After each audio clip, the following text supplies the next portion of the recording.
নাই লাইট আমি second free fire খোৱা ঘৰখন আহি পালোঁ এইখন ঘৰখন লাইট জ্বলি আছে সৰব কিবা ক'বা নে মডিফাই মাৰিলোঁ গাইছ মডিফাই এই বাদ দে না আৰে গাঁৱত ফ্ৰী ফায়াৰ খাই কেনেকৈ লাগিছে মজা লাগিছে ৰে এখন ঘৰত আমি খাই আমি এতিয়া ফ্ৰী ফায়াৰ এখন খাই আৰু ছেকেণ্ড ঘৰখন এখন ইয়াত ফ্ৰী ফায়াৰ খাম এতিয়া ফুল ডাঙৰ আপুনি আপোনাৰ গাৰ্লফ্ৰেণ্ড দিব পাৰিব এইখন গাইছ খাই দিলোঁ ফ্ৰী ফায়াৰ খাই দিলোঁ আহিলে আমি এতিয়া আকৌ ভাত খাম মাতিছে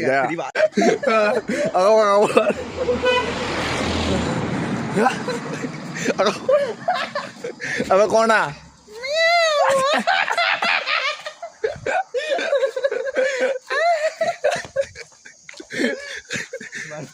ভাত হৈ গ'ল ফ্ৰী ভাত হৈ গ'ল খানা এই বাচ্চা ভাত খাই কেনেকৈ লাগিল মোৰ লগত পাৰ্টনাৰ কেইটামান আছে এইটোত আপুনি চিনি পায় মকটেলটো আৰু এইটো এটা নতুন এড হৈছে বাচ্চা এই বাচ্চা এতিয়া ঘৰত পূৰা ফ্ৰী ভাত খাই ভাগৰ লাগি গ'ল আৰু এতিয়া পাণ মছলা দে চব খাই গ'লোঁ এতিয়া পাণ মছলা